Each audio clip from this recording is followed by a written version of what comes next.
Muy buenos días, tardes o noches a toda la gente que aquí esté presente y escucha el programa Ni Tan Spoiler. Al habla David, como todas las semanas, trayéndoles este programa que hacemos con mucho cariño, con mucho amor para toda la gente, para todas las personas desde el globo que se dan el tiempo de escuchar este programa Ni Tan Spoiler. Para hacer este programa nunca estoy solo y en este momento me acompaña mi amigo desde Santiago de Chile, Rodrigo. ¿Cómo estamos, Rodrigo? Muy bien, amiguito. Aquí día sábado grabando. No sé por qué siempre digo el día que estamos grabando, si al final la gente lo escucha cualquier día. Y también siempre digo que está caluroso, y en verdad todo el verano está caluroso. Pero eso, aprovechando el verano, así que contento hoy día con hartas ganas de comentar peliculitas. Y para el otro extremo de Chile, el conocido como el divo del podcast, Don Fernando. ¿Cómo estamos? Bien, bien, David, aquí estamos igual como Rodrigo. También hace calor aquí en Antofagasta, pero día sábado, tranquilo, pero estamos más cerquita con David. Rodrigo está más alejado. Sí. No, y la semana va a estar más alejada, me voy a Conce, así que cáchate. En una de esas quizás podemos grabar desde Conce, vamos a ver. De Tropiconce, ¿no? Tropiconce, sí, la otra vez fui la semana pasada y me cagué calor a ese punto. Yo pensaba iba con chaleca, con toda la cuestión, no, calor. Esperemos que nos toque algo de nube allá al menos. Oigan, amiguitos, ¿y cómo han estado? ¿Cómo va todo? Yo bien, pero muy cansado, po. Pero ya me falta poquito para las vacaciones, así que bien por ahí. Pero todo bien. ¿Y usted, don Peña? Bien, igual. No ha tenido vacaciones, pero ya yo creo que luego vendrán, mayo por ahí. ¿Y han visto, aparte de la que vamos a comentar hoy, alguna peliculita? Yo sí. Yo vi dale, Sonic. ¿Y qué tal Sonic? ¿Qué tal Sonic? Yo estaba seguro que la iba a ver. Como está Jim Carrey, dije, seguro el Peña la va a ver. Es que el Feyo tiene una fascinación por Jim sí, Carrey que no entendemos. Fue un factor. Fue un factor. Pero, mira, la verdad, Sonic no es una película, la gran película de animación que proponga algo nuevo, no, es la típica película de animación clásica que hemos visto ya. Me acuerdo de la película de Garfield, en la cual creo que el perrito de Garfield era como exótico y tenía que Garfield ir a buscarlo. Me acuerdo de Toy Story cuando Woody parece que era de colección y tenían que ir los animales a buscarlo. Me acuerdo de Pets, donde también tienen que ir a buscar a uno de los integrantes. Sonic, la misma cuestión. Entonces, que había detrás de la película era el hecho de que la gente criticó la animación. Por lo tanto, ¿sí? Ellos lo que hicieron fue como pedir disculpas y vamos a mejorar esto. Y esa historia como que generó que se comentara mucho en las redes sociales. Y yo creo que eso hizo que tuviera, porque le fue bien en las ventas y en las entradas, en los cortes de boletos en el cine. Oye, y bueno, casi todo, bueno, este es un videojuego, Sony, que bueno, casi todos los videojuegos son de rescatar a alguien. Mario Bros, Zelda también me parece, ¿no? Pero Mega Man. Pero yo nunca jugué Sonic. No sé si alguno de ustedes jugó alguna vez Sonic. ¿La historia rescataba a alguien? No rescataba a nadie. Sonic tenía que salvar a su... ¿Cómo se llama esta cuestión? Individualista. A su individualidad. No, a Green Hill, algo así. No me acuerdo cómo se llama el planeta de Sonic. Pero era muy capitalista porque le encantaban los anillos de oro. Las monedas como a Mario. Las monedas. Y tenía que ganarle a un científico maligno. Pero no secuestraba a nadie el Doctor Huevo. No recuerdo eso. Pero en su momento yo me acuerdo que Sony era como la competencia de Mario. Era como que estaban los dos ahí disputándose el mercado. Lo que pasa es que Sony se fue a la vez. No, pero es que ahí tomaron muy malas decisiones los de Sega. Pero mira, de hecho Sonic se creó como respuesta a Mario, pero lo hicieron más cool para apuntar con otro tipo de público, porque Nintendo siempre tuvo la chapa de ser videojuegos para niños chicos. Entonces los de Sega dijo, no, pues nosotros somos bacanes. Entonces crearon un erizo hondero y para que quitarle como otro público. Y a los cabros que iban creciendo, y claro, pues les llamó harto la atención el tema de la velocidad frenética con la que tienes que manejar el personaje, igual lo hicieron bien con la mascota, pero las decisiones como compañía terminaron llevándola al fracaso. Oye, pero casi igual todos los estos amigos de videojuegos... Sony tampoco no... Ahí como que se cayó la cosa porque Mario tiene más personajes, la princesa, Luigi y todo, y Sony creo que está solo, ¿eh? No, si po. tiene algún ¿Sí? mueve Si tiene. Parece que sí Como que no tiene. Oye, no, mueve no, la cola, ¿o no? No han jugado. Está Tails, que es una especie de zorro con 2 colas. Está Knuckles, que es un equidna, que hasta el día de hoy no sé, nunca he visto un equidna en mi vida. Y tiene otros Sonics, montones de erizos de distintos tipos. Todos estos juegos son como puras parejas heterosexuales, ¿o no? Ninguno tiene así un amiguito con ventaja, No, ¿o no? no, pues si los monos son súper asexuados. No, Mario le tenía pura gana a la princesa, No, sí, solo- pasó como película con Nada mil que huevos. ver. Pero es que Mario quería rescatarla nomás, pues, pero no pasaba nada. Después no tenía ningún. No, pues no cero intención. Por lo menos de parte de la princesa, yo creo. Porque a lo mejor Mario, claro, sí le interesaba. Pero la princesa nunca le dio bola al hombre. Mario ni Mario ni Bowser entienden el no. Los hitos es... ¿Quién? ¿Qué? ¿El honguito? Sí, era el eunuco de ahí del juego, ¿no? Pero sí, de hecho, Yo creo que en Mario Bros. Todos le tenían ganas. Sí. Estaba el Pupa, le tenía ganas, el Gui le tenía ganas, el Honguito, el todo. Sí, Pero, ahí, oye, oigan. puro.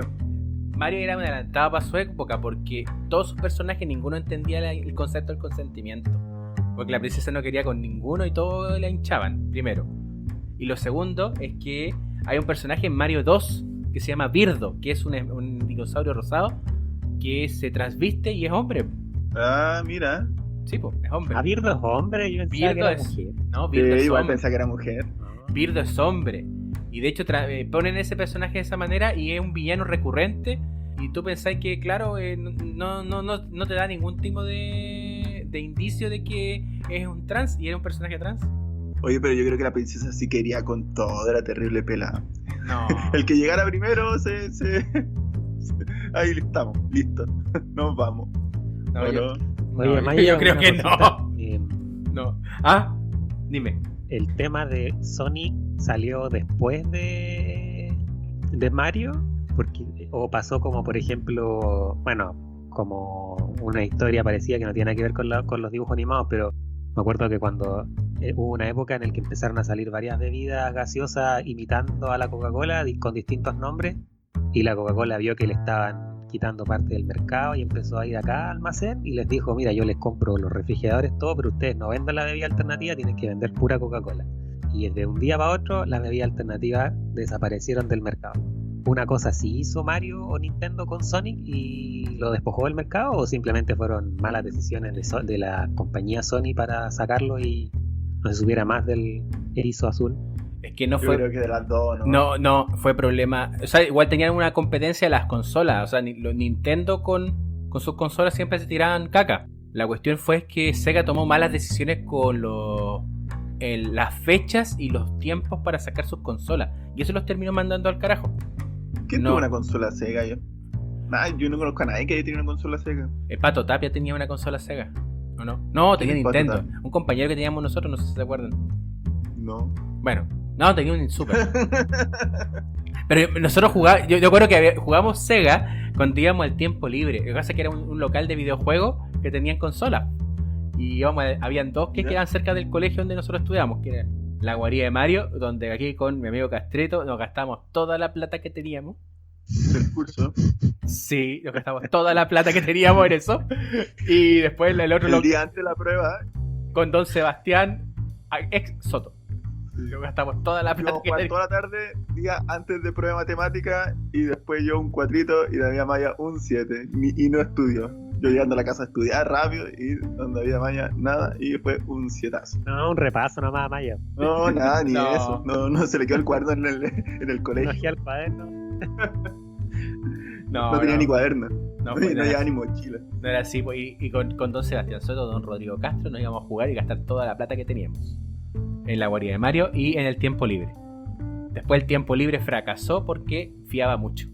Y fue el primero en quebrar. No, era medio tránfugo, así como que te arrendaban consolas y ahí mismo te vendían preservativos, así como que Sí, como era, 10 por 100 pesos. Una cosa era así. terrible tránsfugo ir a un local de niños y la señora, me acuerdo que había una señora que fumaba dentro de la cuestión y te pasaba humo a veces Horrible. y éramos puros cabros chicos, po. Oye, Peña, ¿y qué tal la actuación de Jim Carrey? Buena, pues, exagerando siempre. Siempre son sobreactuadas sus actuaciones, pero sí, bien. No Buena. es la gran película ni no va a pasar, pero bien. Un revival. Buena. Yo vi un documental hace poco, que es el que ganó el Oscar a Mejor Documental, American Factory, que es de una... es como en... ¿cómo se llama esta localidad de Estados Unidos donde se dedicaban a los autos como en los 70, 80? Bueno, Detroit. Y esa ciudad en su momento, pues, no sé, tuvo un auge cuando fue todo el tema automovilístico y después se fue a pique. Entonces es como esta ciudad donde hubo mucho trabajo, mucho dinero, las familias con N plata, y de repente el mercado se fue a pique y quedaron así como todos en la calle. Y hasta el día de hoy. Y una empresa coreana compró una antigua empresa que estaba ahí, que había cerrado en realidad, perdón, China. Y se crean un montón de empleos, pero como muestran como la transición de la cultura como coreana-china a la estadounidense, que es súper opuesta, ¿cachai? Como que los chinos Sí, decían que los... todo el día. Sí, pues, y de hecho, así como que en verdad, no sé, trabajaban el mes corrido sin descanso, se llevaron algunos chinos para allá como para que iniciaran el trabajo a los gringos y sin darle ningún bono, ninguna cuestión, pues, o sea, se lo agarraron así como que tú partiste mañana para allá y ninguna recompensa o aumento de sueldo ni nada. Y entonces lo muestran ahí como el presidente de la compañía está así como súper choreado de los gringos porque dice que son súper inteligentes pero son súper flojos y están con temas sindicales.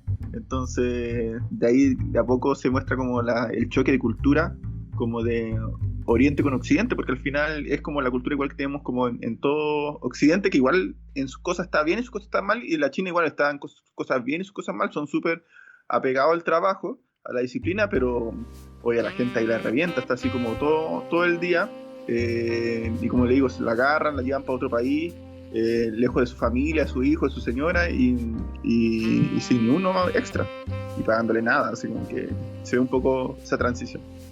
Así que, pero buen documental, así si lo quieren ver. Yo vi Superman del Hijo Rojo.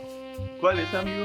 Está basada en un cómic homólogo, que es un Elseworld, un mundo así como ficticio, una realidad alternativa, donde Kal-El, hijo de Krypton, en lugar de caer en Kansas, Estados Unidos, cae en la Unión Soviética en la época en que Stalin era el gobernante, el primer ministro. Y de ahí tiene la crianza rusa, el Superman. De hecho, ni siquiera sabemos su nombre. O sea, tenemos un apodo que le dicen. No tiene nombre, solo es Superman. Y se va desarrollando una historia paralela de este personaje, conociendo a otros icónicos como la Mujer Maravilla, Batman, Lex Luthor, los Linternas Verdes y todo lo demás, bajo el contexto sociopolítico que ocurría en la Unión Soviética en esos entonces. Creo que da para podcast solo, sí, la película, pero tendría que ser en comparación con el cómic por un lado, porque es importante, yo creo que para poder hacer un análisis como corresponde de la película, también ceñirse un poco a lo que sale en el cómic, porque la película deja varias cosas de fuera, tiene varios aciertos y creo que hartos errores en comparación con el material en papel. Buena, ¿recomendable? Sí, es recomendable, no sé si sea del agrado de todo el mundo, pero sí yo la recomiendo por lo menos mirarla. Buena.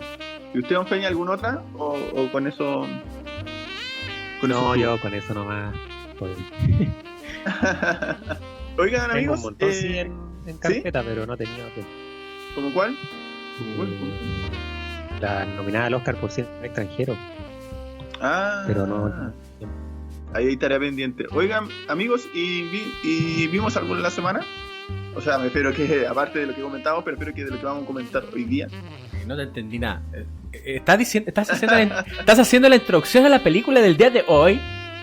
Por supuesto, amigos, que hoy día vamos a comentar una peliculita, ¿no? Exactamente, una película llamada El Faro, el autor de La Bruja.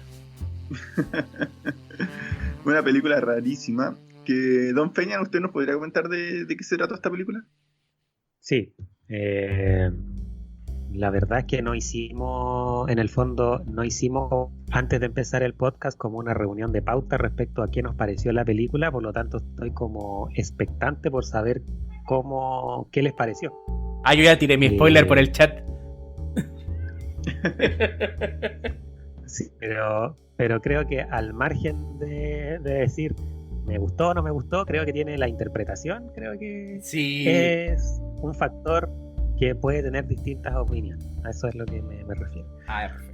Pero respecto a la película, es una historia que, si bien puede ser catalogada como terror, el director, como dice bien David, el mismo director de La Bruja, Robert Eggers, es la historia, él la cataloga como una comedia negra. Y es respecto a una remota y misteriosa isla en Nueva Inglaterra en 1890, donde el veterano Thomas Wake, que es Willem Dafoe, y va con su ayudante, que es Ephraim Winslow, que es interpretado por Robert Pattinson, deben convivir durante 4 semanas en la mantención de un faro. El objetivo de ellos es mantener este faro en buenas condiciones hasta que llegue su relevo, pero a medida que avanza la película las cosas se complican cuando empiezan a surgir conflictos de jerarquía, de poder entre ambos.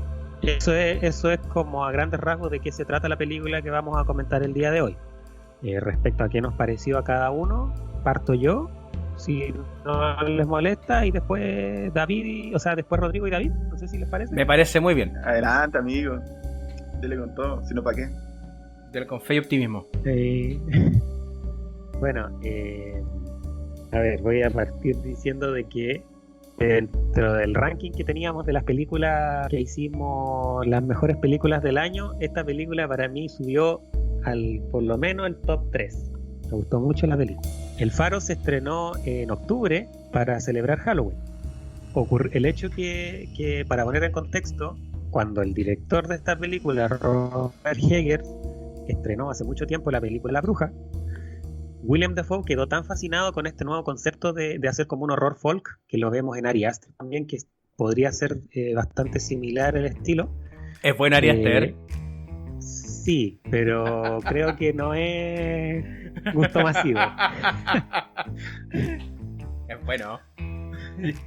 Bueno, el atado es que Willem Dafoe quedó tan maravillado con esta película de La Bruja que comenzó a mandarle correos felicitándolo con la película y informalmente a pedirle peguita, a decirle trabajemos juntos. Este tipo, él tenía la idea de que su siguiente película fuera sobre Nosferatus, pero su hermano estaba realizando un corto respecto a un cuento de Edgar Poe que se llama El Faro, y decide irse por ese ámbito. El cuento del Faro de Edgar Allan Poe es del 76, que la verdad es que un cuento, en realidad no sé si es un cuento, la verdad, pero es súper cortito, es como un diario de vida que tiene poquita entrada. Yo creo que la historia debe ser de una página a lo más. Y esta historia ocurre en el año nuevo de 1796 en Escandinavia, que es el mar de Noruega. Entonces esta es la historia de un tipo que llega a cuidar el faro, que es de familia acomodada y que él lo que quiere es soledad. Él lo que busca es tener la soledad porque quiere escribir un libro y llega con su perro. Entonces él empieza a, en el fondo, trabajar en el mantenimiento del faro, pero su objetivo es escribir este libro. El perro de él se llama Neptuno y él empieza como de a poco a agradarle esta soledad, como una forma más introspectiva. Y en el fondo él lo único que le da un poco de miedo es la seguridad del lugar donde vive, porque ve como que en el fondo ellos no viven en el faro, sino que siempre viven como en una cabaña, pero esta cabaña es media enclencle. Y él en el fondo decide, eso es lo que le demuestra a él cierta inseguridad. Él al cuarto día decide dejar la cabaña e ir a conocer esta pequeña isla y hasta ahí, y ahí termina el cuento de Allan Poe. Por lo tanto, lo que pasó fue que no tiene como un final claro o específico. Entonces esto llevó a que hicieran un montón de libros, autores, incluso hasta concursos de póngale el final al cuento. Y de ahí en el fondo sale esta idea del corto respecto al hermano de hacer esta película del Faro, y ellos deciden investigar sobre un montón de autores respecto a la mitología marina, por decirlo de alguna forma. Pero en el fondo el cuento de Allan Poe tiene que ver más con la aprensión y la paranoia. Pero cuando empiezan ellos a buscar posibles finales, empiezan a aparecer finales que tienen portales interdimensionales, seres mitológicos, monstruos, fantasmas, que tiene mucho que ver con las historias que se generan en los faros en distintos lugares, como por ejemplo en Gales, en las costas británicas, ocurre siempre que cuando en esa época no hay internet, no hay radios, no había ni una cosa, entonces ellos quedaban como a la deriva en ese lugar solos.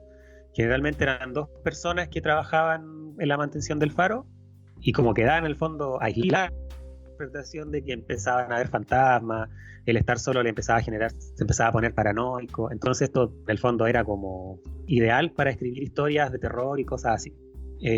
Incluso hay una historia respecto a 2 personas que fueron a trabajar en Gales, como decía anteriormente, y uno de ellos iba a trabajar al faro, pero venía un poquito enfermito.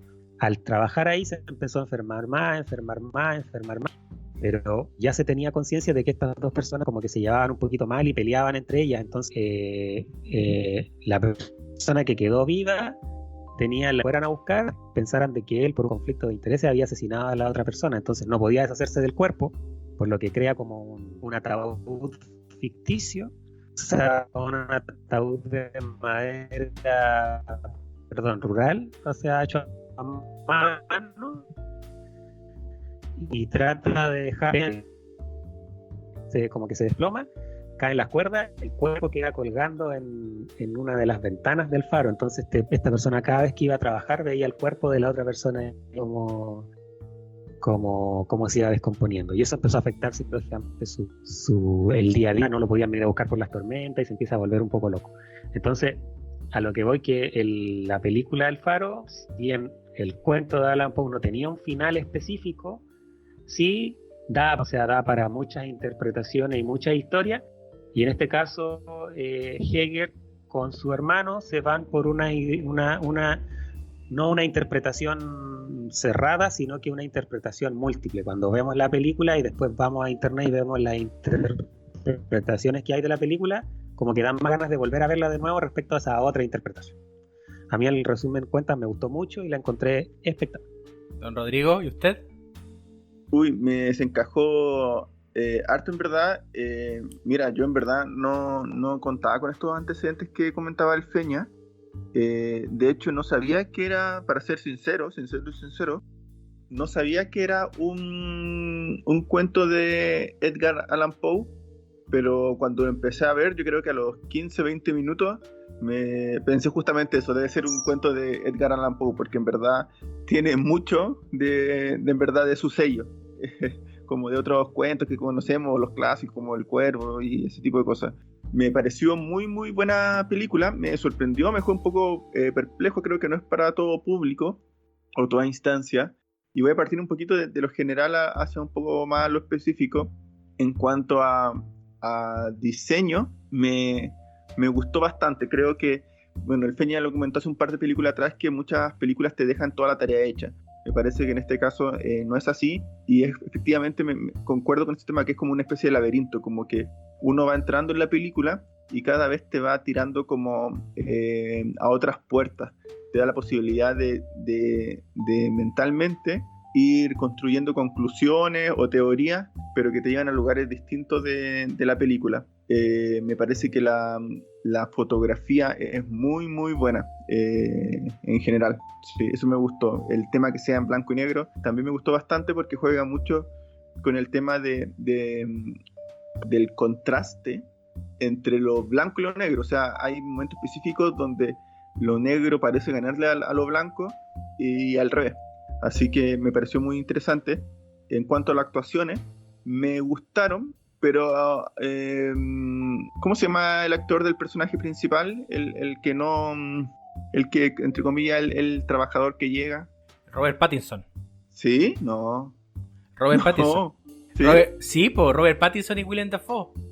Esos son los actores. Ah, mira, no reconocía a Pattinson, dice que lo he visto un montón de veces. Me parece que su actuación es buena, pero tiene ciertos momentos como de suspenso que en verdad no le compré la actuación.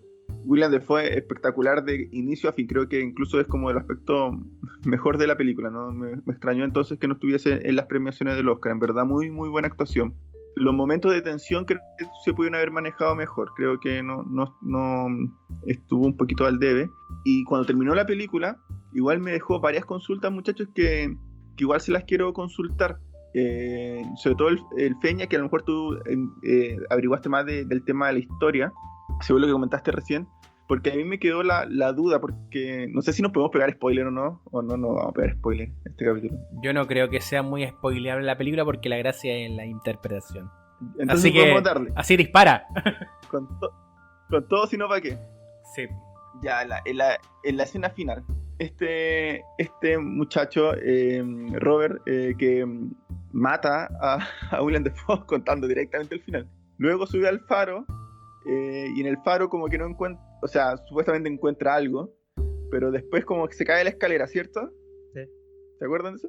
Ya, se cae de la escalera, y después, en la toma siguiente, aparece que está como afuera del faro, pero así como que bien afuera, no en la caída, y está como en pelota. Y está con la gaviota comiéndoselo. Y ahí termina la película. Mi consulta es, porque no sé, a lo mejor ustedes manejan más datos del cuento de la historia, es ¿eso es secuencial a lo de la caída del faro? O sea, me refiero a que es producto de eso, porque estaba en pelota. A mí me dio como la impresión casi que no sé, que casi como que una persona se ahogó y el mar lo tiró, como en la alucinación que él tuvo de la sirena, y cuando despertó cachó que se lo estaban comiendo porque estaba en pelota, no sé, me parecía muy muy ajeno al contexto, a lo que venía haciendo ese desarrollo de esa escena. Así que yo ahí al menos que plop. Entonces por eso igual creo que es una película que te va generando un laberinto y te va viendo como nuevas, distintas opciones de interpretación o con que uno se quedó la película. Eso me gustó, pero me dejó así como plop. Pero creo que ese plop fue lo que me gustó. Es como muy yo cuento, creo que quizá David podría explicar qué le pareció a él, o sea, como qué le pareció a él la película, y si quiere responder a tu pregunta, y después le damos una ronda de qué interpretamos cada uno. No sé si le... Hoy buena. Dale, amigo. Está ahí on fire con las pautas, ¿eh? Te vamos a dejar a ti como productor. Yo lo primero quiero... Darle una práctica, está acá ayudándome. Hoy volvió. La universidad no lo iba a dejar volver. Imagínate, esta es la segunda práctica que reprueba. No, yo lo aprobé. ¿Tú la probaste? No, yo también, porque si no, no seguiría. Entonces Sí, yo fui el único que lo reprobó. Dice hasta carta de recomendación. Sí, ya, bueno, ya entonces igual, con las 4 lucas que le pagamos, y nos vamos a reprobar. No. Mira, yo voy a partir respondiendo antes de hablar de lo que me parece pasó con la película. Yo creo que da lo mismo si eso fue antes o después. Y también creo que da lo mismo, y eso también se refuerza porque creo que da lo mismo hacer un spoiler de esta película, porque esta película trabaja sobre yo creo que otro nivel narrativo, que es presentarte una serie de imágenes que no o sea, que tienen una cierta continuidad temporal, ya más que continuidad temporal, una progresión, no temporalidad. Creo que mejor tiene más con progresión temática, y que eso implica cierto tipo de resultado, porque al final nosotros no sabemos qué es real y qué no dentro de la película, qué es fantasía, qué es realidad, qué está pasando, qué no está pasando, ni siquiera si los personajes de ahí son reales o no, cuál de ellos es real también, tampoco lo sabemos. Para mí fue ver una suerte de pesadilla satiresca muy freudiana. A mí fue muy Freud esta cuestión, y desde los aspectos más, o sea, como más básicos de Freud, que tienen que ver con las figuras fálicas, con la representación del yo, el super yo, que son, bueno, las estructuras básicas, es como se genera de lo que plantea Freud. Lo fálico, que del faro, con la representación del padre, el observador, que en muchos momentos es William Dafoe. El juego que hace también con los mitos, como decía el Feña cuando comentaba los mitos más marítimos, esto de oye, la sirena, de la superstición de no matar una gaviota, esto de los mismos tentáculos que tienen representaciones desde lo sexual, no solamente la cultura más lo occidental, sino que sobre todo en lo oriental. Ojo ahí.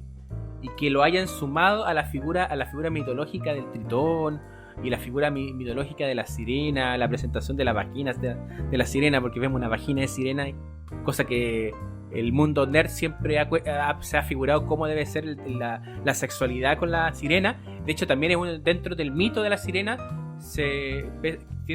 como tiene que ver con un tema de la seducción y como la fascinación sexual que tienen los hombres hacia la sirena. Siempre está la duda de cómo se tiene sexo con una sirena, y esta película te lo responde. O sea, a mí me encantó la película. Se nota la factura Eggers, porque de lo que vimos de hecho, el final a mí me dio como una sensación muy, muy similar al final que me dio la bruja cuando Thomasin se mete al aquelarre y se pone a flotar con las brujas. Me dio una sensación muy similar cuando Robert Pattinson abre el faro, y de hecho no encontramos el faro que uno esperaría, así como un faro real, una ampolleta gigante, una luz ahí. No, encontramos una cuestión de una factura más futurista que lo consume como en el éxtasis de haber logrado el objetivo final, que era ver esta luz que siempre se le truncó, se le evitó ver, hasta ser consumido literalmente por pájaros, ¿cachai? Y que de hecho te hace un guiño durante la película, porque en una parte de la película él tiene un accidente y una gaviota lo empieza a morder, y después, claro, por el final se lo están comiendo completo, como si fueran pajarracos de carroña, y no son pajarracos de carroña, son pajarracos de peces vivos. ¿Cachai? Entonces es bien interesante cómo te lo plantean. Los personajes de Eggers logran su objetivo, pero nunca sabes si el conseguir el objetivo sea algo favorable para ellos.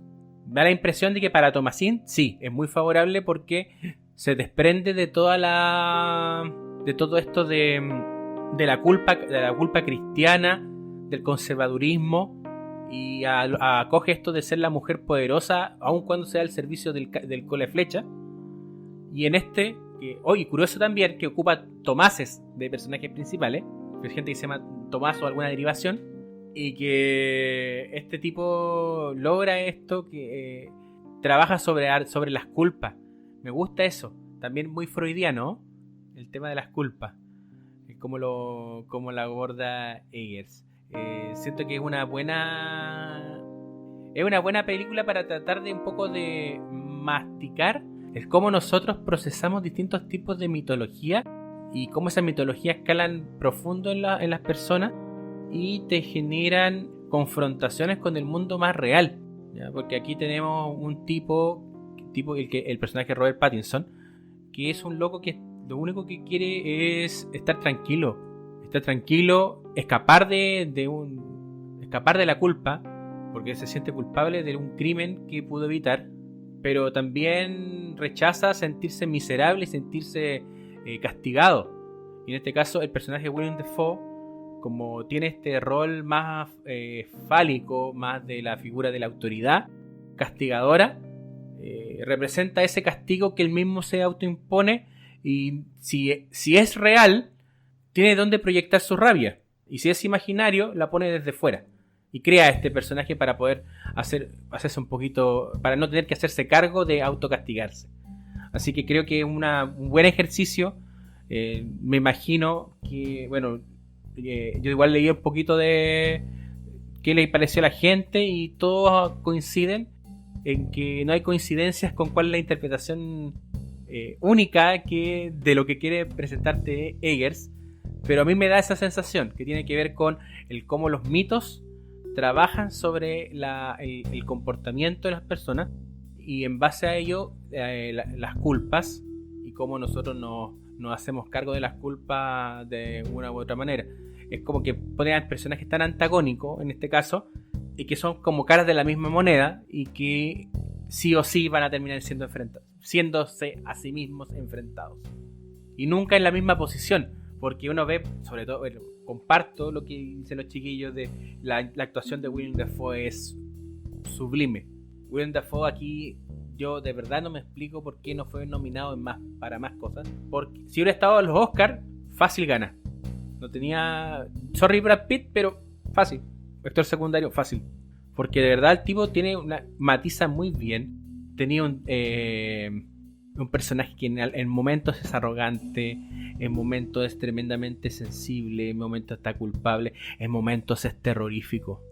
Hay un momento en la película en que se manda una narración en off de terror, pero es vertiginoso, es inquietante ver la película, es agobiante ver la película. Me gusta también que jueguen tanto con el alcohol, porque el alcohol como químico lo que hace es alterar el comportamiento humano en tanto que deprime el funcionamiento de la corteza prefrontal, y eso traducido en conducta es que desinhibe y hace que la parte racional se vaya apagando y darle más el control a los aspectos más emocionales. Por eso es que también vemos harta diferencia en los personajes cuando están ebrios que cuando están sobrios. Y el personaje de Willem Dafoe, que es la culpa constantemente, como está castigando, quiere que el otro tome, porque si toma, esquiva la culpa. Es como que el personaje no le gusta ser el castigador, pero es su rol y tiene que serlo. Y cuando tiene que serlo es castigador. Pero cuando no quiere, busca que Robert Pattinson tome. A diferencia de Feña, yo a Pattinson le compré. De hecho, cuando lo nominaron como el nuevo Batman, debo decir que fui de lo que no me estresé, no puse el grito en el cielo y nada de eso, sino que con la confianza que dejó al vampiro de Crepúsculo bastante atrás, porque el tipo es de verdad un actor, debe ser uno de los mejores actores de la generación. Habla muy bien del tipo que yo creo que siguiendo un poco el camino que hizo DiCaprio, que se metió en cine serio para demostrar lo que vale y lo está logrando bastante bien. Así que por lo menos eso es como mi primera apreciación sobre la película. Sí, un par de cositas. El Rodrigo fue el que no le gustó un poquito la actuación de... Sorry. Sí, estoy en desacuerdo con él. Sí, a mí me gustó que el Rodrigo no haya sabido que era Pattinson, me parece bien, porque en el fondo hizo un juicio sin un prejuicio, por decirlo de alguna forma. No sabía que era Pattinson, y uno por ver que quizás es Pattinson dice, esta cuestión de ser fome, actuar mal, ¿cachai? Yo sí encuentro de que la actuación, y concuerdo que la actuación de Dafoe fue muy buena, y es porque yo quizás no recuerdo verlo en una actuación que lo llevara a otros ámbitos. Creo que le dio lo llevó a un escalafón distinto, a algo que antes quizás no habíamos visto. Sí, la película tampoco tiene una interpretación específica, sino que tiene un montón de formas de interpretar. Sin embargo, la estética de que sea en blanco y negro y todo eso tiene que ver con que Eggers lo que quería era reflejar que estábamos en 1801. Y todo lo que se ve en la película, que si bien no son planos amplios ni nada, pero todo fue construido para la película. Y como dice Rodrigo, la fotografía fue muy bien elaborada porque a medida que va pasando la historia, la casa y todos los utensilios dentro de la casa se van deteriorando, al igual que como los personajes. En el fondo la historia es como súper simple, sí, y refleja a dos hombres que están atrapados en una roca a merced a la inclemencia del mar y que están esperando que los vengan a buscar.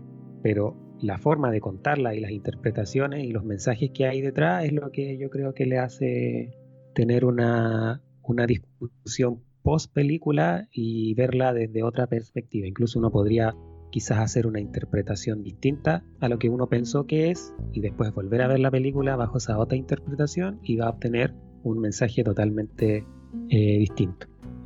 A mí, cuando yo la vi por primera vez, me hizo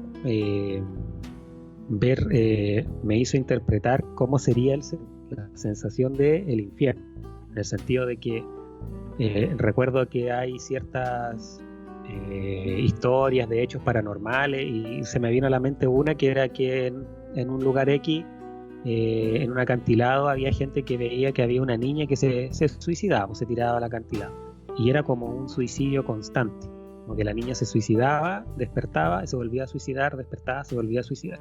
Pero el suicidio, como que, si bien yo no psicólogo, así que no tengo esos conocimientos, pero sí el suicidio viene de la mano con una serie de sentimientos que son como, por ejemplo, la angustia, la depresión, la culpa, y todos esos sentimientos llevan a que uno quiera huir o arrancar, y encuentra que la respuesta a eso es suicidándose.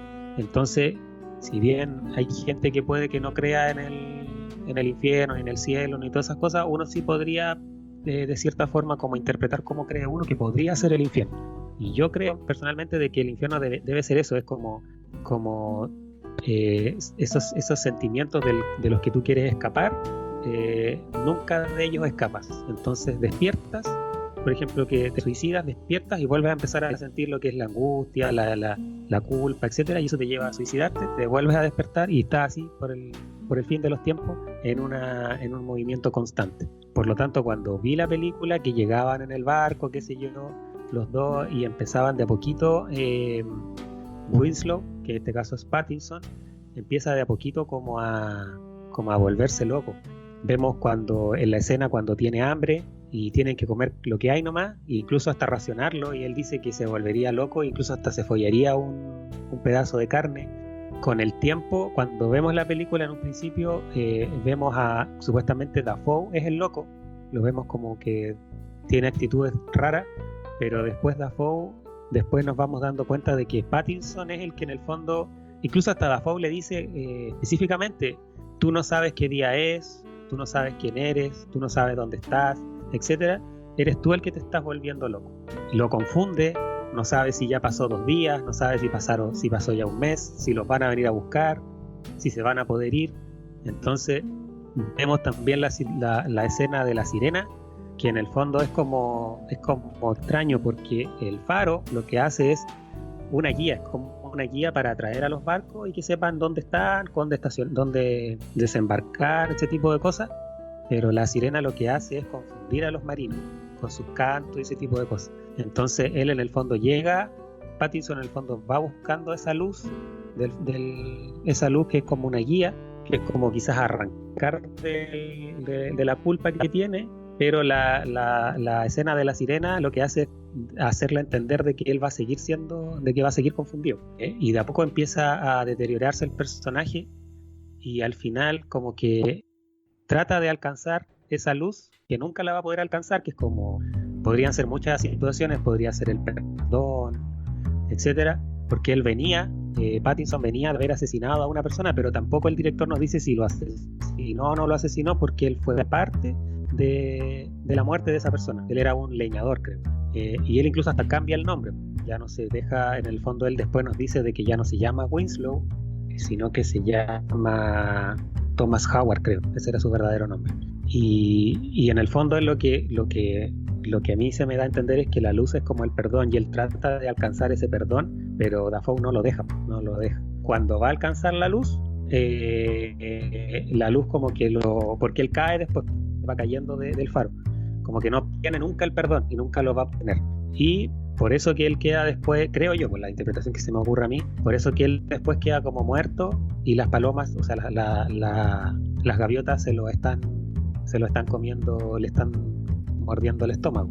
Y en el fondo yo creo, mi interpretación es, despierta de ese sueño y vuelve de nuevo a ingresar a la isla y vuelve a sentir todo de nuevo, igual como la niña que se va suicidando constantemente, y de nuevo va a tratar de alcanzar la luz, y no, la luz lo rechaza y vuelve de nuevo a procesar. Es un proceso constante. Esta fue lo que a mí se me ocurre, la interpretación de cómo yo vi la película respecto a cómo sería vivir en el infierno. Por eso me gustó tanto. Mira, para mí, yo creo un contraste un poquito. Primero, hacer una precisión con el tema del suicidio.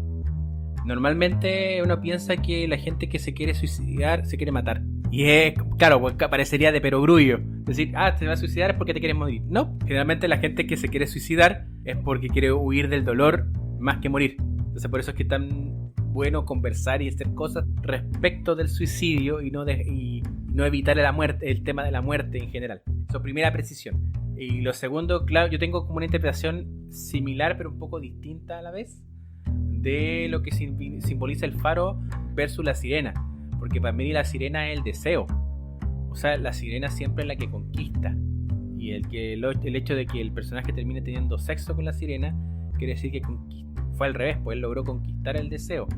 Pero hay una imagen que yo creo que, bueno, normalmente dejo editado hace rato la imagen que va a ser como la carátula del podcast, o sea, de cada capítulo, pero después de este capítulo, de lo que estamos conversando ahora, voy a ver obligado a cambiarla, porque hay una imagen en que sale Willem Dafoe en pelota, disparando luces, transformándose él mismo en el faro, verse a Pattinson, y es una escena de una factura pero brutal. Y creo que la clave respecto a los personajes está en los nombres, porque cuando te revelan que Pattinson no se llama Efraín, sino que se llama Thomas, y Willem Dafoe también se llama Thomas, y la protagonista de la película anterior de Eggers se llama Thomasine, te dice al tiro que es Willem Dafoe y Pattinson es el mismo personaje. Para mí, ¿cachai? Para mí ahí está la clave. Está la clave así como un pequeño autoguiño, una cosa así. Está la clave de que son el mismo personaje, porque al final todo es metáfora, no son personajes reales. Pero creo que claro, pues está el contraste en que por un lado es el deseo y por el otro lado el personaje es el super yo que te evita de salirte de los deseos, de dejar de alimentar el eros, alimentar tus pulsiones, ¿ya? Porque insisto, esta cuestión para mí es muy freudiana, alimentar tus pulsiones, tus cuestiones más íntimas, están más abajo de la punta del iceberg. Default no, porque Default te impide porque te lo hace a través de la culpa. Entonces constantemente yo creo que el infierno que vive el personaje de Robert Pattinson es más terrenal que mortal, o sea, como pensando en la muerte, en el ir y venir, porque no sé, pues tenemos otras versiones de infierno, no sé lo que pasa en la Divina Comedia, o que también lo vemos muy reflejado en la casa que Jack construyó. O sea, ¿vieron esa película? Sí, yo sí.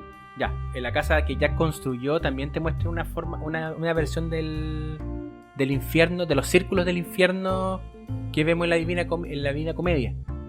¿Cachai? Que también son temas de repetición constante. Y hay otras ideas de infierno que tienen que ver con la soledad absoluta, más allá del castigo con fuego, que es lo que nos tiene acostumbrado la idea más judeocristiana. De hecho, mira, esto es también una pildorita. Hay una película pornográfica que es tan rara que se ha transformado en cinearte, que se llama Behind the Green Door. Cuenta la historia de una tipa que se suicida, virgen, y entra al purgatorio, y en el purgatorio le da la posibilidad de tener sexo todas las veces que quiera.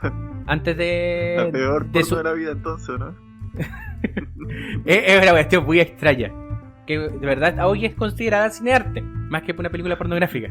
De hecho hay ensayos sobre pornografía, o sea, saquémonos la venda del ojo. Hay un tema que también es importante analizando en cómo la industria del porno o las aproximaciones al porno que tenemos nosotros. O sea, el porno no es solamente sexo, hay otros tipos de porno. ¿Cómo que no? No, pues. Hay otras aproximaciones de porno. El porno miseria, por ejemplo. Porn torture. ¿Cómo se llama? Las cuestiones que vemos en la tele también. Es una forma muy pornográfica de mostrar cosas. Pero volviendo a lo que estaba contentando sobre la Behind the Green Door. Entonces esta loca ya pues tiene sexo, como es una porno, tiene sexo con montones de tipos. Y ya pues termina la cuestión y le preguntan, oye, ya, ¿qué onda va a pasar conmigo?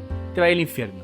La mandan al infierno, queda con un loco y ella dice, ya, pucha, la mía, voy a seguir teniendo sexo con todo el sexo del mundo con este loco. Y resulta que el loco no la pesca. Me parece que está pegado con una mosca. Mirando, hay una mosca. Y ese es el fin de la película.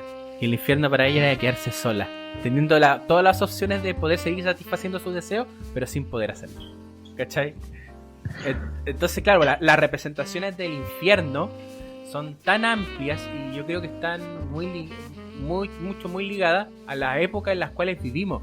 O sea, claro, te ponen una historia en el 1800, pero el infierno que vive el personaje, y ahí yo sí, si le damos la lectura del Feña, yo comparto plenamente que sea por esa línea, por el constantemente ser castigado con la culpa, con la angustia, y que está muy de la mano con los temores que tenemos al día de hoy. O sea, hoy tenemos, como somos una sociedad llena de miedos, también somos una sociedad llena de culpas, porque el miedo generalmente es el no hacer algo, pero después cuando no lo haces sientes culpa y te castigas por eso. Y como no lo haces, sufres las consecuencias del no hacer y sufres por eso. ¿Qué opinas? Respondiendo al que dice, a lo de Rodrigo, y concordando también con lo que dice David, la película en sí es simple y te puede mostrar cosas de distinta manera, como por ejemplo utilizar la mitología, pero en el fondo la interpretación varía de acuerdo a lo que quizás hasta la situación personal que viva cada persona. Pero respecto a lo que dice el director, Dafoe en este caso es un ser mitológico que se llama Porteo, y Porteo tenía la habilidad de cambiar su forma, por eso que tiene forma así con tentáculos y cosas así, y él lo que hacía era cuidar el fuego de la sabiduría.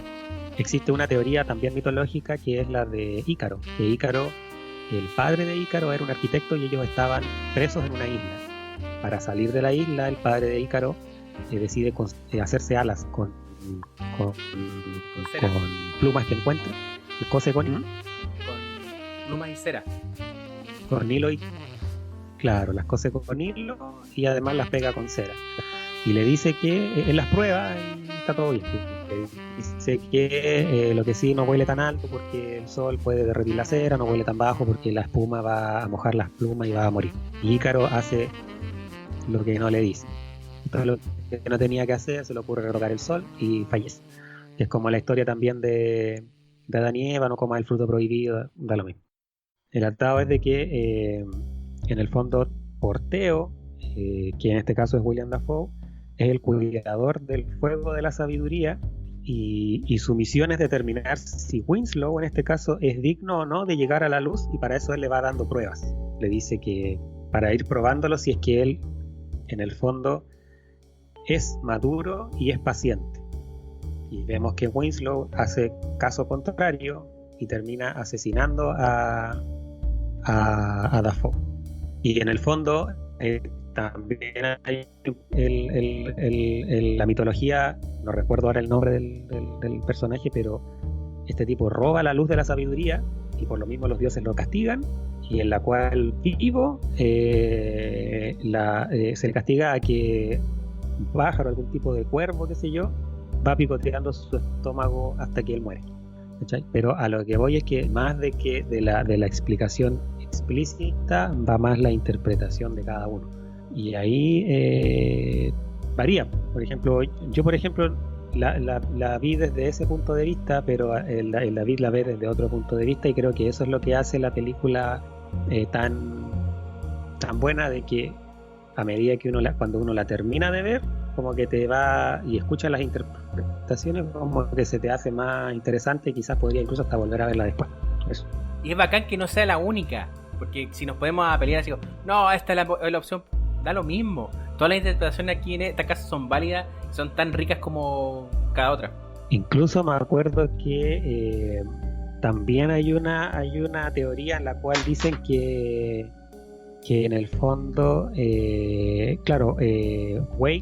Thomas Wake y Robert Pattinson y Winslow en el fondo es la misma persona. Yo también lo leí por ahí, pero lo ve de la reencarnación, porque en el fondo Winslow asesinó y Dafoe, que es Wake, asesinó a un subordinado de él que era tuerto, y que en el fondo fue reencarnado en una gaviota, que es la gaviota que aparece y que todo el tiempo molesta a Winslow, Por lo tanto, ahí se dice que podría ser Wake, en el fondo, que en el fondo no es Winslow, sino que es la historia de Wake, que él se va viendo constantemente sometido a las mismas pruebas a medida que va pasando la película a través de una reencarnación, que en esta vez la reencarnación es Winslow, pero nunca logra sobrevivir como que nunca logra superar las pruebas, sino que siempre peca en lo mismo. ¿Sabes qué? Mira, al estar basado en algo de Poe, me da la sensación que los gaviotas representan al cuervo. Tiene más pinta de cuervo que gaviota. Sí, es que claro, pues son gaviotas, pero se comportan como cuervos, pues. Y Poe tiene un poema en realidad que se llama El Cuervo. Claro. Sí. Nevermore, Nevermore. Porque también en el término de los marinos, las gaviotas significa que algo malo va a ocurrir. Sí, yo creo que es lo que dice el Feña, que en verdad mezcla mucha mitología, porque en verdad da la impresión de que hay como un poder casi sobrenatural que, no sé, da en un momento la impresión de que William Dafoe tiene casi como un poder mayor, o sea, como que controla muchas cosas. Entonces, en verdad, yo creo que ese es el punto, que es una película que sigue mucho la línea de la literatura, sobre todo esa época de en verdad jugar mucho con el miedo psicológico, de no ser tan explícito, de dejar muchas cosas abiertas.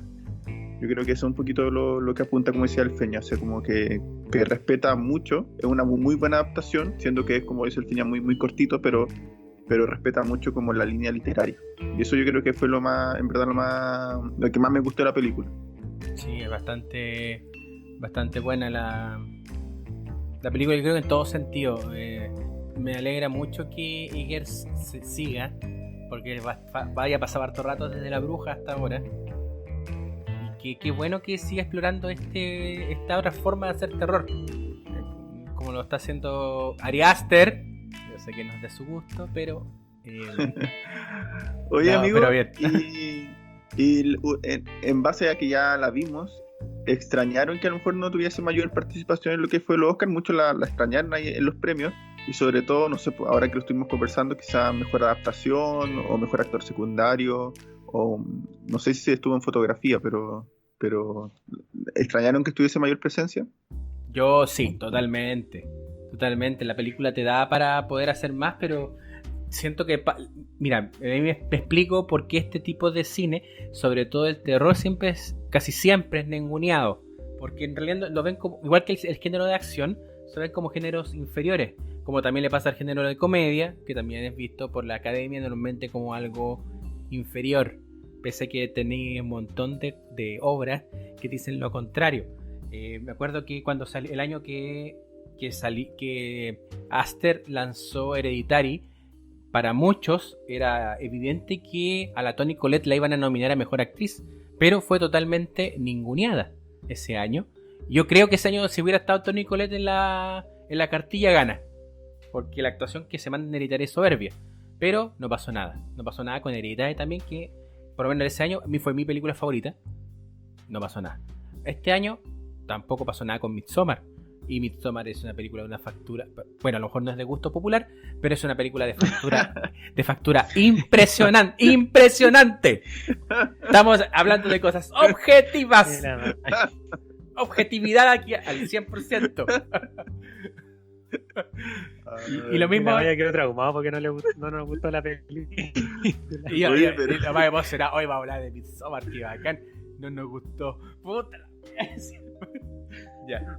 Oye, pero esta está mucho mejor que Midsommar, ¿o no? Ya, por último convengamos eso. Tiene también, al igual que Midsommar, muy buen manejo de sonido, ¿no? Sí, de todas maneras.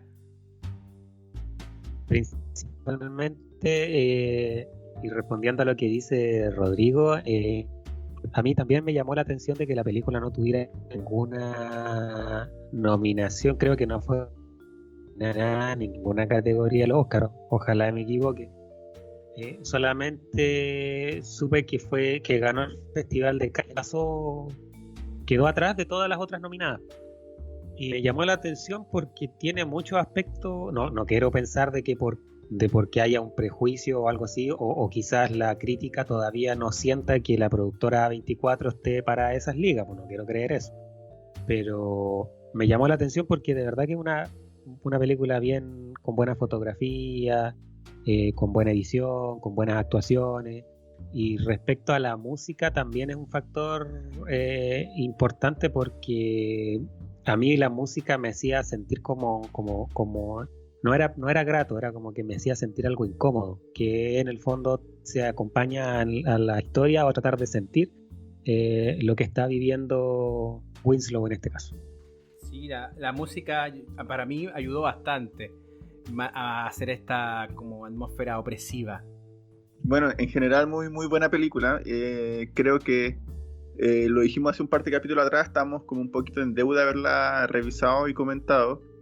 Pero creo que igual hemos comentado hartas películas de este género, ¿no? O sea, de un poco de terror, de miedo. Pero claro, quizá no es del público masivo. No sé cómo fue las ventas, pero sí. Bueno, yo dije también de Pattinson que no me... Hubo momentos que tuvo ciertas perezas, pero en general igual me parece que tuvo buena actuación. Así que... Y también es muy loable. Creo que también lo comentamos con los dos papas, a pesar que podemos no concordar si nos gusta o no nos gusta, pero siempre sostener una película con solamente 2 personajes, no es, en verdad considero que no es fácil, es un peso grande en el guión, en la dirección y en la actuación, así que muy bien por la película. Así que en general nos gustó, ¿no, muchachos? Totalmente. Sí, es curioso que una película de terror, que en el fondo es que tampoco no sé bien cómo catalogarla, porque a mí, por ejemplo, miedo no te da, ¿cachai? No es de esas películas del sustito, pero si me preguntan sobre otra película de terror que me haya gustado este año, sí, sacando a Midsommar, porque a Maya parece que, para que no me sienta mal a Maya. Y no voy a decir nada, no voy a decir nada al respecto. Sacando a Midsommar y sacando a El Faro, creo que las películas de terror este año estuvieron bien flojas. Nos quedamos pendientes de ver Doctor Sueño, no sé si alguno la vio, me parece que igual a lo mejor puede haber pasado algo ahí, no lo sé, porque tiene buen director, y bueno, It 2 comentamos un poquito que no estuvo a la altura de la 1, ¿o no? No. Yo vi un pedacito y no. Yo la fui a ver al cine y no. Nos queda la última carta que es Doctor Sleep para ver si en verdad hubo algo, pero me tinca que no fue más propaganda que resultado. Sí, yo lo que he leído en Doctor Sueño, pero patadas en el suelo.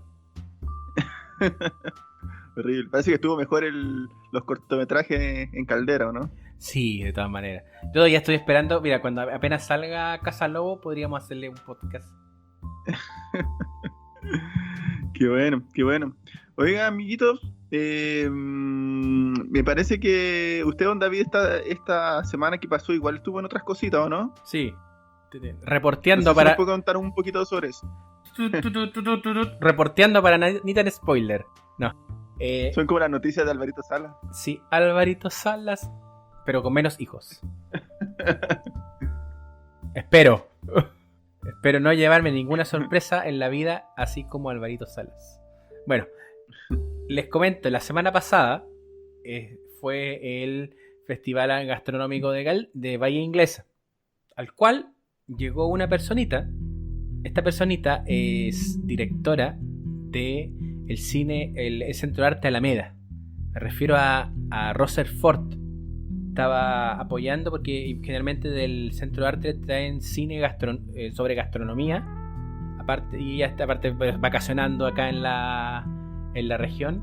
Un amigo al cual le mandó un saludo a Rodrigo Terreros nos hizo el contacto y ella amablemente accedió a poder brindarnos una entrevista, la cual vamos a pasar de manera íntegra acá. En esta entrevista, conversamos nos contó, sobre todo para las personas que no son de Chile, para que sepan qué es el Centro de Arte Alameda, de cómo nació, cómo se gesta la idea y un poco conocer en qué están ahora a propósito del incendio que vivieron y todo lo que sucedió entre el 18 de octubre y diciembre y lo que viene ahora. Y también aprovechamos de conversar algunas cosas sobre el arte, sobre el arte, cómo el arte interpreta o parlamenta con el contexto social chileno. Así que está bastante entretenida la entrevista y se la dejamos ahora y comentamos a la vuelta. Bueno, amigos de Nitan Spoiler, estoy en Bahía Inglesa y me acompaña una persona muy ligada al arte, que es Roser Ford, directora del Centro Arte Alameda. ¿Cómo está, Roser? Hola, aquí justamente en Bahía Inglesa en un festival de gastronomía que está muy relacionado con la cultura. Bueno, para la gente que nos escucha, sobre todo de otras latitudes, ¿nos podrías contar un poquito algo de la historia del Centro Arte? ¿Cómo nace? ¿Qué hacen ustedes ahí? ¿Qué han hecho? ¿Cómo se han desarrollado? El Centro de Arte Alameda tiene 28 años de desarrollo de arte y cultura y de trayectoria. Es un espacio autogestionado, por lo tanto más trabajo nos ha costado el sostenerlo durante estos 28 años. Y como han pasado también son casi 3 décadas, tenemos una autonomía y una independencia de contenidos, que es lo que ha hecho que el público que accede a nuestras propuestas sea muy variado y muy transversal. ¿Me podría contar un poquito cómo nace la idea de crear el centro? El origen del centro es un origen municipal en la época de Rabiné, que iba por su segunda temporada como alcalde, y el lugar lo iban a vender y lo iban a convertir en un estacionamiento de autos, en otra cosa. Entonces Rabiné me parece que tuvo un muy buen juicio y busca a la empresa privada para que le genere auspicio y financien esta remodelación de lo que era el Cinearte Normandí, que estuvo ahí ocupaba ese espacio por más de 40 años. Es un espacio bien emblemático, o sea, pensemos que la Alameda 28 años y el Normandí 40 más, ya hablamos de 70, 80 años de cultura. Y entonces se arma este proyecto arquitectónico que lo hace la oficina Iglesias y Prat, que gana una Bienal de Quito, este proyecto de arquitectura, y se construye en base a este nuevo proyecto que era muy moderno para la época, era como la época del pabellón de Sevilla, entonces mucha madera, mucha curva, son bolones de los arquitectos. Y parte en lo municipal y no funciona, por lo que llaman a una señora Luz Pereira, muy vanguardista para la época, que era la dueña del Espacio Cal, un cine en Vitacura de 100 butacas, y que también cumplía este rol de multidisciplinario porque tenían exposición de artes visuales, el lanzamiento de libros, pero en Vitacura, en chiquitito, en los años 80. Y la Luz Pereira nos invita a René Naranjo y a mí a participar de este proyecto, y como nos llamamos Producciones Culturales Rialto, tomamos la dirección del espacio. Eso fue como el año 92, yo creo. Entonces nos convertimos primero en una muy buena sala de cine alternativa a las salas que habían en esa época. Piensa que ya no había multisalas, eran salas grandes. Acá también debe haber pasado lo mismo. En Copiapó, que no sé si hay cine en este momento, pero en general eran cines grandes de 800 butacas. Y ahí partimos pues, con este proyecto más independiente y que hasta el 27 de diciembre está funcionando con mucho público. A propósito del 27 de diciembre, bueno, sabemos que es una fecha que no es muy grata para ustedes, considerando lo que les sucedió, bueno, para nuestros amigos, sobre todo que están fuera, el centro se incendió. ¿Cómo va el tema de la investigación al respecto? Mira, voy a ir un poco más atrás. El 18 de octubre empezó el estallido social, que más que estallido a mí me parece un movimiento social, porque el estallido es como de un momento, llevamos más de 4 meses y es a nivel nacional.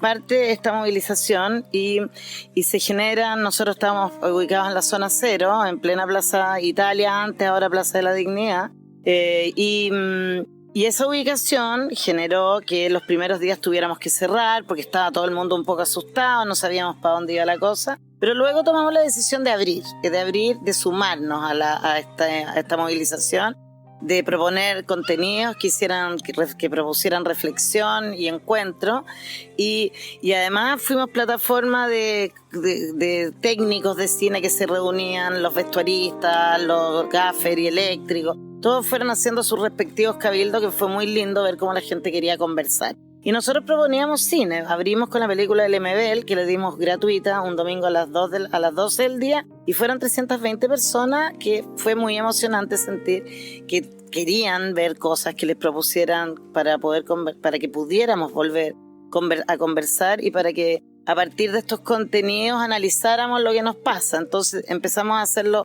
sábado y los domingos en la mañana, funciones gratuitas, con Caluga Aumenta del Justiniano, Cabros de Mierda, no sé, distintas películas chilenas, la gran mayoría, que nos propusieran este debate y conversación.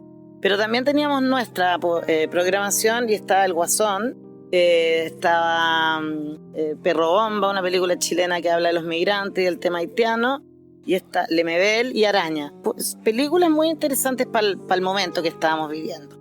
Bueno, así funcionamos durante casi 3 meses, o más de 3 meses. No, casi 3 meses, porque fueron 69 días. Porque los manifestantes nos respetaron, y además fuimos un centro de acopio y de recepción de heridos por parte del SAMU. Lo que también nos respetaron más todavía, porque estábamos trabajando en pos de los derechos humanos y en pos del resguardo de las personas que se manifestaban democráticamente. Y entonces, ese día nefasto, el 27 de diciembre, se incendia la Alameda. Yo no te puedo confirmar porque estamos en investigación con la PDI, que tomó el tema a su cargo, y con Fiscalía. Entonces se están haciendo un montón de pericias, pero yo estaba ahí, sí sé que fue una bomba lacrimógena. Hasta que no lo confirmen, no te lo voy a confirmar, pero claro. Porque además habíamos recibido muchas bombas lacrimógenas en ese periodo, entonces habíamos armado un protocolo como de defensa del espacio. Cuando caían teníamos los extintores adecuados, teníamos agua, porque no se apagan solo con el extintor, y eso estaba funcionando hasta ese día, que fue un día en que hubo una represión mucho más fuerte, cayeron varias bombas al mismo tiempo y nos incendiamos con pérdida total. Pero no con pérdida total de los sueños y con pérdida total de lo que queremos hacer para adelante. Así que ahora estamos programando para ver cómo generamos la reconstrucción del espacio.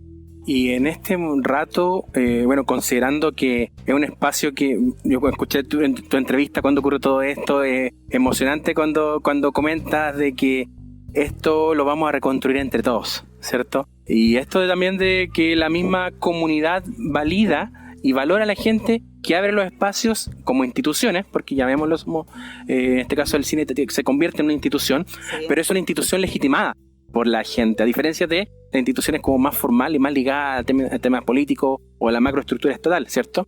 ¿Cómo crees tú que dialogan o deberían dialogar algún tipo de instituciones, por ejemplo, como la tuya?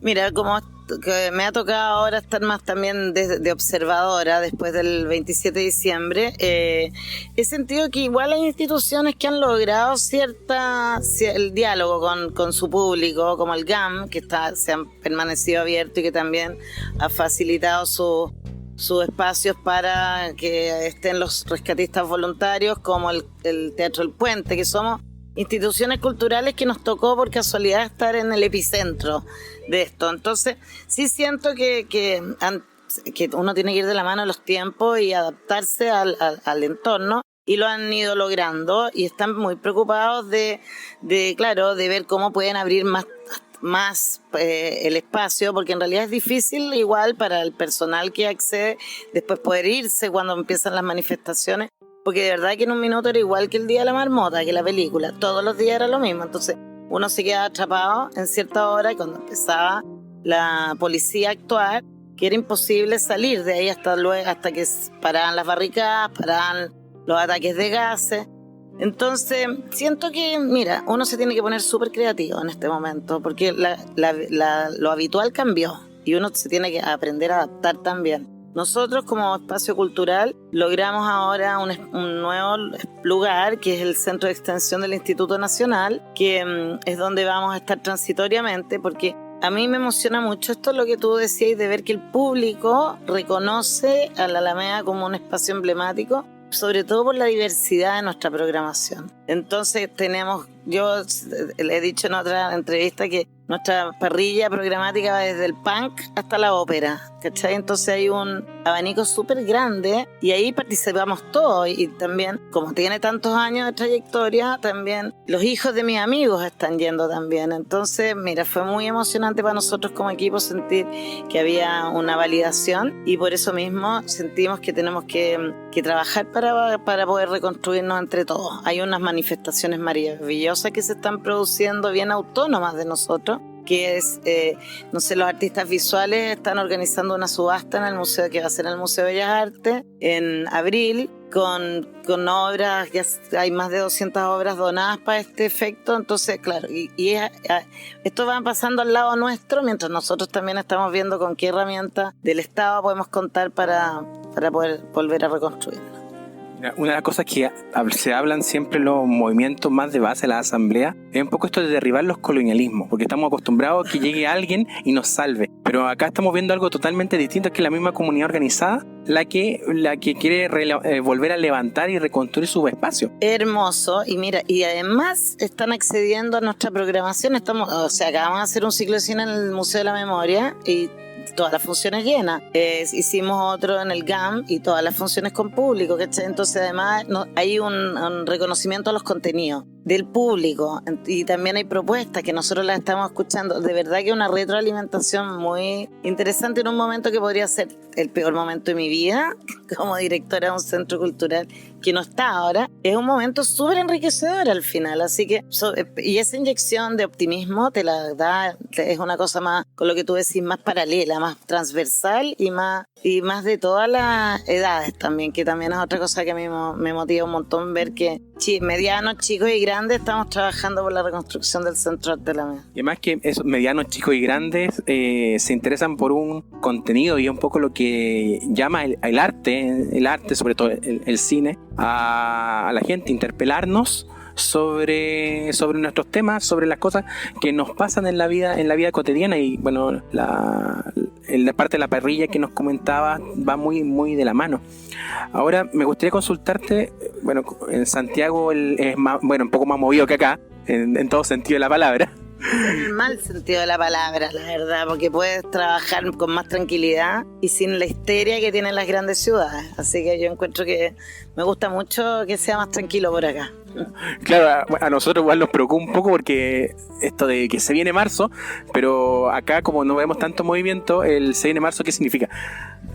Pero mi consulta iba respecto a, bueno, mencionabas que hay muchos artistas movilizándose, y vemos, sean por redes sociales, en la misma calle, que constantemente existe este diálogo un poco violento entre la manifestación de la sociedad organizada a través del arte, y por otro lado la represión, que no solamente es el Paco pegándole a la gente, sino que también tienes grupos que borran el arte, que tratan de borrar. ¿Qué opinión te merece eso? Bueno, eso estaba acá cuando pasó, que hubo unas brigadas que nadie sabía de dónde venían, que ya sabemos que hay parte de formalismos que sí venían de por ahí. Es ingenuo pensar que borrando es una provocación, por una parte, que se desconozca a un montón de gente que estuvo generando contenidos culturales en estas murallas que están circundadas en la zona cero, porque lo que pasó fue que al otro día nuevamente dieron muros nuevos para que los artistas se volvieran a expresar. Por eso hay que tener cuidado con esos movimientos, porque lo que generan es rabia, generan molestia, es como un desconocimiento a nosotros más como pueblo, por si estos son expresiones que se han ido desarrollando durante 4 meses. Pero por otra parte, lo que te digo, eso es, si uno lo ve bien, son como unas pataletas que no apoyan en nada, gastan recursos, y al final la expresión y el arte y la cultura son justamente para que tengamos herramientas para poder dialogar y olvidarnos de esta parte más fascista de la historia. Entonces, a mí me dieron un poco pena los que pintaron los muros, o sea, sobre todo los encontré que no lograban ningún objetivo. ¿Qué crees o cómo crees que se va a ir desarrollando el arte en todas sus formas, en lo que venga después, en este gran movimiento social? Bueno, ya eso se abre un montón de estímulos para los artistas a partir del movimiento social para todos, para los músicos, para los pintores, para los cineastas, todos tienen nuevas herramientas y tienen nuevas visiones de cómo tienen su vida. Entonces creo que de acá en Chile al menos, y seguramente los chilenos en el extranjero que están súper preocupados de lo que pasa acá, van a salir cosas bien interesantes a través del arte que van a servir después también para... Ahora yo que estoy en el Centro de Extensión del Instituto Nacional, al lado están 4.500 cabros en clase a los que les vamos a poder mostrar todos estos contenidos realizados a través de los artistas. Yo encuentro que es bien interesante el post-movilización y el antes también, porque esto es un resultado que lo vamos a ver de aquí en adelante. No sé si viste el mural que hace poco sacó Carabineros. Sí, mira, lo vi ese mural y no fue hace poco, fue hace como 6 meses. Y yo lo encontré súper feo el mural, en Cosa de Gusto no hay nada escrito. Y me pareció que están en todo su derecho de generar un mural que tenga que ver con nosotros. El mismo artista hizo un mural en el Centro de Arte Alameda, en el interior.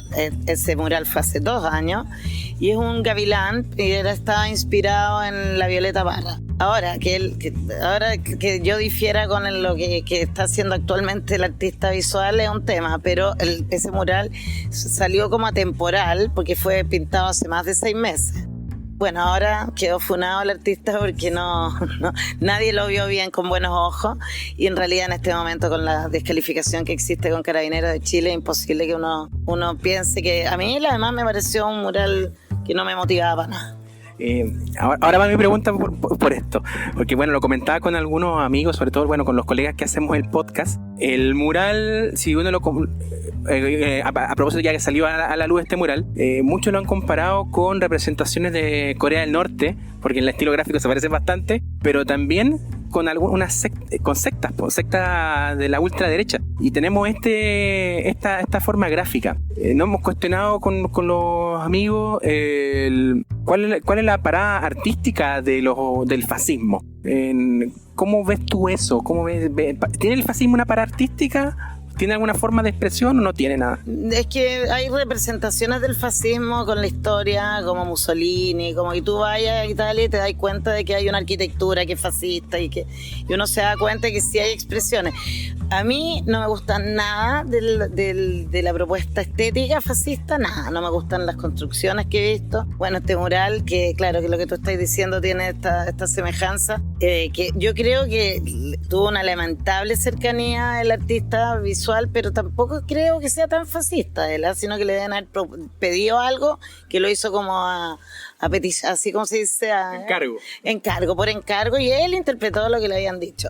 Pero finalmente el resultado no me gusta nada, y los mensajes tampoco. Entonces, y cuando se ocupan íconos como el niño mapuche, ¿cachai? Que están en este, porque se supone que es una comisaría de la infancia. Entonces ahí yo no lo he visto con detalle, pero sí he leído entonces hay una relación con el Sename, con los niños, con la etnia, y no lo representa, pues, al final. Entonces mal ocupado también los íconos, como que no transmiten, no sensibilizan a partir de la obra. Pero además no me gusta, entonces eso es una visión personal, pero también una visión más mundial, que los fascistas no tienen un sentido estético que comparta. ¿Qué le recomendarías a los artistas, sobre todo en regiones? Porque a mí me ha tocado ver harto documental breve hecho en regiones a propósito del movimiento social, pero pareciera ser de que estamos un poquito cojos con otro tipo de representaciones artísticas. ¿Qué nos recomendaría a nosotros aquí en el norte, en el sur? Yo creo que les recomendaría, ya que el movimiento social está en las, como se ha sentido más en las capitales de provincia también, porque en Antofagasta también han habido harto movimiento. Y yo creo que les recomiendo enterarse principalmente, estar como de la mano del tiempo, y eso no se hace con la prensa, se hace a partir de obras, si me estáis hablando, yo creo que el cine y el audiovisual es una súper buena herramienta, el periodismo es otro, el periodismo más alternativo, más independiente, como lo que estás haciendo tú en este momento. Yo creo que hay que informarse, hay que estar creativo y hay que estar alerta. Eso es como, y los artistas con esa herramienta, además ponerse a crear, porque es lo que esperamos de todos ellos, que nos enriquezcan con la visión. Y acá en la región, claro, atentos con su región, por supuesto, pero esto ya es un tema mundial. Entonces yo creo que hay que estar atentos a lo que está pasando y apoyar, y hay que ir a votar, y hay que sensibilizarse, porque el cambio de los tiempos va de la mano de lo que hagamos todos nosotros. Hay una figura que es emblemática de las movilizaciones, el negrito, el Matapaco. Sí. ¿Por qué crees que se dio el tema del negro? Bueno, porque el Matapaco representaba a los manifestantes en el fondo, como cuando reprimían los pacos, el Matapaco los atacaba, y era claro, como que sublimaba lo que todos seguramente los manifestantes sentían que él hacía, que protegía a los que estaban en la calle. Yo amo los perros, tengo 5 perros y un gato, así que el Matapaco para mí es un ídolo, es un héroe, y bueno, igual me da pena cuando veo a un perro en las manifestaciones, ¿cachai? Porque el tóxico que tiene, que se están comiendo, es heavy, pero lo que representa el Matapaco para mí es bello, es un personaje que fue como un ícono, porque ya no está, un ícono, y representa eso, la protección. Para ir un poco cerrando la entrevista, ¿nos podrías comentar lo que se viene en términos, ya nos conversaste un poquito de esta subasta que se está haciendo, que bueno, vamos a dejar el link, porque igual vamos a dejar el link ahí para que los amigos de Nitan Spoiler se puedan meter, pero ¿qué se nos viene en el corto plazo para el Centro de Arte? Mira, en el corto plazo se nos viene este cambio de sede, que vamos a tener nuestras oficinas y vamos a tener una sala en el Centro de Extensión del Instituto Nacional, que vamos a poder tener la programación de cine que teníamos contemplada para el Centro de Arte Alameda. Se nos viene, yo creo, un principio de año bien movido, porque vamos a tener los resultados de las pericias. Se nos viene una alianza con varios festivales, que es como el Inédit, que es un festival de cine documental de música, como Sanfic, que van a ir a esta nueva sala, y se viene todo este proyecto de reconstrucción y búsqueda de financiamiento que queremos que sea lo más rápido posible para que podamos volver a estar en pie. Si no es a través de la subasta, ¿tiene alguna otra forma de poder apoyarlos? Estamos buscando todos los recursos. Hay recursos del Estado, como financiamientos que tienen que ver con el Ministerio de la Cultura y proyectos de arquitectura, y ahí hay un área. La Intendencia es el otro área, a través de los fondos regionales. Y por supuesto yo creo que la alianza Estado-privada es lo que tenemos que aspirar. Y yo espero lograr alguna empresa, o más de una empresa, que apoye a través de la Ley de Donaciones Culturales al Centro de Arte Alameda para que sea reconstruido. Bueno, entonces, muchas gracias que te haya dado este tiempito en tus vacaciones. Sé que, bueno, te vas hoy de acá del territorio, así que desearte un muy buen viaje y espero que nos veamos algún rato. Mira, esta es la 6ª versión del Festival de Gastronomía de Bahía Inglesa, que Centro de Arte Alameda todos los años trae cine para acá. En la playa es bello ver cine acá en la playa en el veraneo. Espero venir a la 7ª versión, así que nos veremos el próximo año. Así esperamos. Muchas gracias y seguimos con Nitan Spoiler. Bueno, y esa fue la entrevista con Roser Ford. Bueno, volviendo a decirle muchas gracias. Muchas gracias por la oportunidad de conversar, porque hasta el momento no había tenido la oportunidad de conversar así como con artistas que hayan estado implicados o movilizados en la zona cero allá en Santiago, donde claro, días antes de la entrevista pasó lo de la pintura El GAM. Llegaron los de me imagino que la opción rechazo, y pintaron todo el arte urbano que había, y al minuto, horas después ya estaba pintado todo de nuevo. Entonces me quedo con esto de que el arte está en este momento en una opción de una posición de constante producción y de ir interpretando y reinterpretando la realidad una y otra vez. ¿Sabes qué? Me pasa un poco con recordando esto, no sé si se acuerdan del primer capítulo de Black Mirror, el del chancho. Bueno, vamos a citar de nuevo el capítulo del chancho. ¿El himno nacional? ¿Sí? Ya, pues Sí, me acuerdo. Qué traumado, de hecho. El himno nacional es el fin del arte como tal. Y que, claro, por lo que pone el juicio en ese capítulo es esta posición de quiénes somos nosotros. Porque, no sé, para mí me pasa, por ejemplo, con lo que pasa con el matapaco. La comunidad organizada crea un matapacos gigante, ¿cierto? Y lo hacen de papel maché, negrito, bien bonito. Ahí lo tienen como símbolo de la resistencia, símbolo de la comunidad, porque el perrito, más que ser un tema del que se enfrentan los pacos, lo principal es que el perro le ponemos un pañolín y tú eres parte de nosotros, eres parte de una comunidad. Ese es como el símbolo real del perro.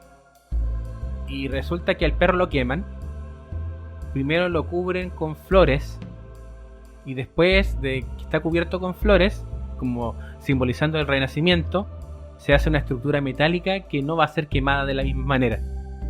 Y que incluso se lo roban después. Llega un grupo con una camioneta, se roban el perro, lo dejan tirado, lo reparan nuevamente y ahí está. Entonces como que me queda muy fuerte esto que dice la Roser de, oye, esto de destruir el arte es inútil, porque es una pérdida de tiempo, de recursos. No separa la opinión pública, no separa el arte, no separa esto borrándolo. Porque esto va cambiando, esto no es estático. ¿A ustedes qué les pasa con eso, chicos? Bueno, coincidió un poco, tengo entendido que se había gestionado la entrevista y justo coincidió con este tema de el pintado sobre el GAM, como estás tú, y el Centro Arte Alameda. Pero bueno, si bien a mí no me gustan mucho los rayados de las paredes, los grafitis, ni los murales, o dependiendo de los murales, sí creo que hoy día están obedeciendo en muchos casos, o en la mayoría de los casos, a dejar un vestigio, una expresión, y que al final, claro, la gente lo puede hacer como que los borra o algo así, pero en verdad la gente no está buscando rayar las paredes, o no está buscando solamente expresarse, está buscando hechos concretos. Entonces, en verdad, con despertarse a las, no sé, 5 de la mañana para borrar graffiti, no sé en verdad qué se consigue, o en verdad no se entiende bien de lo que se está hablando, porque los temas se van a resolver en medida que se logren cosas concretas. Así que eso me parece que tanto el Centro Arte Alameda como varios centros que en verdad le cuestan en muchos casos mantenerse a flote, sobre todo los que son con costos más privados, es muy loable todo el trabajo que han hecho para la cultura, porque generalmente dan películas que no son para público masivo o no cuentan con mayor recursos de publicidad para marketear y los horarios y las películas que están dando, y de hecho cuentan generalmente con su público bien fiel. Así que eso, bien por ello, y que bueno que sigan estando estos puntos de entregar y mostrar arte, porque muchas veces no solo hacen películas, sino muestran otro tipo de cosas. Así que muy bien por ello. Lo otro que me encuentro bonito que vamos a dejar aquí, cuando dejemos el link del programa, hay muchos artistas que van a hacer una subasta de arte. Esto va a ser en abril, para poder cooperar para la reconstrucción del cine. Entonces la gente que, bueno, ojalá que nuestro escucha haya alguno pudiente que pueda ir a colaborar y comprar alguna obra, porque en realidad esto es patrimonial. Si bien es cierto, van a tener un espacio, los chicos van a tener un espacio transitorio donde poder seguir mostrando esos contenidos, ya, de contenidos culturales, de conversatorio, aporte al asunto desde de lo constructivo, ya que mucho se nos acusa de no, la destrucción condena a la violencia, pero oye, hay un montón de cosas que se están haciendo y aquí, lo que están haciendo allá en el Centro de Arte es loable y es un ejemplo de que acá hay un movimiento que va más allá de tirar una piedra, que hay algo cultural de base. Y eso es rete importante. Yo creo que hay como igual una deuda respecto al país en general, con el arte, con el deporte, que quizás no se le da la importancia que debería tener, y en el fondo el arte es la interpretación del público en general, del pueblo. En este caso el cine de arte de Alameda, yo sé que está desde el 92 y que entrega producciones independientes, producciones extranjeras, etcétera. No apunta quizás a un mercado como el cine tradicional que tenemos, producciones de Hollywood y todo ese tipo de cosas, que tiene un merchandising gigantesco, que se gastan millones en marketing y que en el fondo, no es por mirarlo de menos, pero en el fondo las películas independientes o las películas más enfocadas al arte en el fondo reflejan más la realidad o la mirada que tiene la gente respecto a ciertas situaciones, más que la ciencia ficción, que es como más para entretenerse, quizás deja algo de enseñanza, pero no es tan rica como el cine arte en general. Y por lo mismo, aquí en Antofagasta está el Pedro de la Barra y también no está en muy buenas condiciones tampoco. Siempre está la promesa de invertir más en estos aspectos, pero siempre como que se deja de lado. Por eso que aquí en Nitan Spoiler queremos hacer estos eventos de cine, de conversación, un poquito para, no solamente para tener capítulos nuevos, sino que para un poco ir aportando a este asunto. Si acá nos metimos porque nos gustan las películas, y en la medida que podamos comunicar sobre las películas, el trabajo está hecho. Chicos, palabras al cierre. Agradecer en verdad a la gente que se quedó escuchando. Preparamos un capítulo así como bien, yo creo que más para la gente que le gusta harto el cine, porque como dijo el Feña recién, quizá esta película El Faro no tuvo el realce que se esperaría, porque en verdad no es como quizá para todo público, no apunta directamente a acaudalarse con temas de recepción de ingresos, así que pero muy bien, muchas gracias a todos por habernos escuchado y en verdad que tengan una muy buena semanita. Igual, saludar a la gente y contento porque haber analizado una película que quizás debió haber tenido un podio distinto al que tuvo. Sin embargo, creo que este año igual las películas de terror quedaron un poquito al debe. Ojalá que el próximo año sea mejor. Sobre todo con Midsommar. No voy a caer. No voy a picar. No picaré en eso. Bueno, igual agradecerle a todas y todos. Y bueno, nos escuchamos en breve. ¡Chao! Chau, chau. Chau, chau. Chau, chau, chau.